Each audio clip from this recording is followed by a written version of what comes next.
बिस्मिल्लाहिर्रहमानिर्रहीम। अस्सलाम वालेकुम। 3-4 सवालात हैं, एक दूसरे से मिलते-जुलते हैं, उनको यहाँ बयान करता हूँ।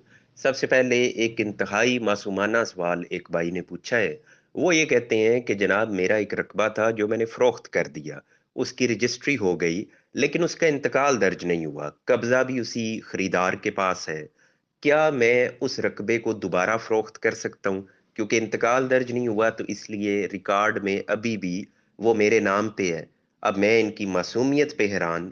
मैंने जवाब में ज़ाहिर है उनको यही बताया है कि जनाब आप नहीं कर सकते, इसलिए कि जब एक प्रॉपर्टी आपके इल्म में है कि ये मैंने फ़रोख्त कर दी है, अब मैं इसका मालिक नहीं हूँ, तो आप उसको कैसे दोबारा फ़रोख्त करेंगे? सिर्फ़ इस गलती का फ़ायदा उठाते हुए कि उस शख़्स ने इंतकाल दर्ज नहीं करवाया, मुझे फ़र्द दोबारा मिल सकता है, तो मैं इसको दोबारा फ़रोख्त कर दूँ, तो ज़ाहिर-सी बात है कानून की नज़र में ये चीटिंग है, ये फ्रॉड है। और अगर ऐसी फ़रोख्त दोबारा हो भी जाती है, तो वो फ़रोख्त चैलेंज होगी और जब भी चैलेंज होगी, तो जो रजिस्ट्री पहले हुई है, उसी को ही हकीकी मालिक समझा जाएगा और बाद वाली रजिस्ट्री वो मनसूख होगी और उसने कैंसल होना ही है। और मैंने कहा जब ये अमल शुरू होगा, तो ज़ाहिर है उन दोनों फ्रीकैन के लिए पहले खरीदार और दूसरे खरीदार, उनके लिए मसला बन जाएगा। वो अदालतों में एक-दूसरे के सामने हो जाएँगे और ज़ाहिर-सी बात है कि जब ये अमल शुरू होगा तो उसमें आपको भी बुलाया जाएगा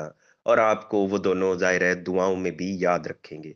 तो इसलिए बेहतर अमल ये है कि आप इस तरह का काम ना करें।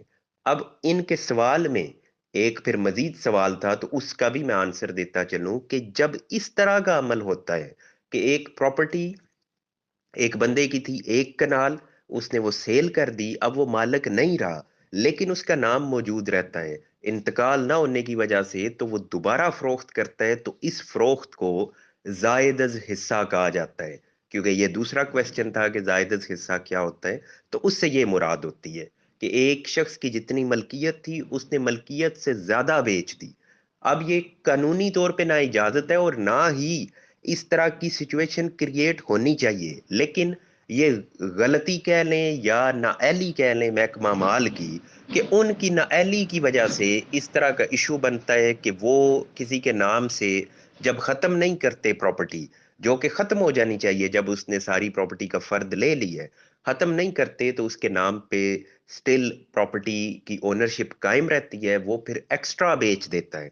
तो उसको फिर कहा जाता है कि इसने ज़ायदज़ हिस्सा बेच दिया है और वो फिर बहुत सी प्रॉब्लम्स बनती हैं। इस तरह के केसेस बेशुमार वो अदालतों में ज़ेर इल्तवा हैं या चल रहे होते हैं। अब आ जाएँ कि एक और इसी बात से मिलता-जुलता सवाल, किसी ने ये कहा कि जनाब मेरी मलकियत 15 कनाल है, लेकिन मैंने वहाँ से रकबा 30 कनाल बेच दिया है। या वो किसी का कह रहे हैं कि उसने 15 कनाल थी 30 बेच दिए, तो कैसे बेच दिया है? अब इसमें गैर कानूनी भी हो सकता है जिसका ज़िक्र पहले आ गया कि ज़ायदत हिस्सा, लेकिन ये कानूनी भी इसकी एक शक्ल बनती है, वो ये कि एक खेवट में आपकी है 15 कनाल, वो तो आपको 15 कनाल ही उधर से मिलेगी, लेकिन बाज़ औक़ात आपकी उसके अलावा भी खेवट होती हैं। दूसरी, तीसरी, चौथी कई खेवट हो सकती हैं। अब उनमें भी आपका रकबा है। अब इसमें आपका 15 कनाल था लेकिन आपने वो दूसरी खेवट का नंबर डाल के तो आपने 30 कनाल का फ़र्द ले लिया। अब ये आपका तकरीबन आप कह लें कि कानूनी है उस सूरत में कि अगर पार्टीज़ यानी जितने भी खाता शरीक हैं, वो इस पे मुत्तफ़िक हैं कि ठीक है आप यहाँ से कब्ज़ा दे दो, यहाँ से बेच लो। तो उस सूरत में ये लीगल होता है कि खानगी तक़सीम आपकी हुई है।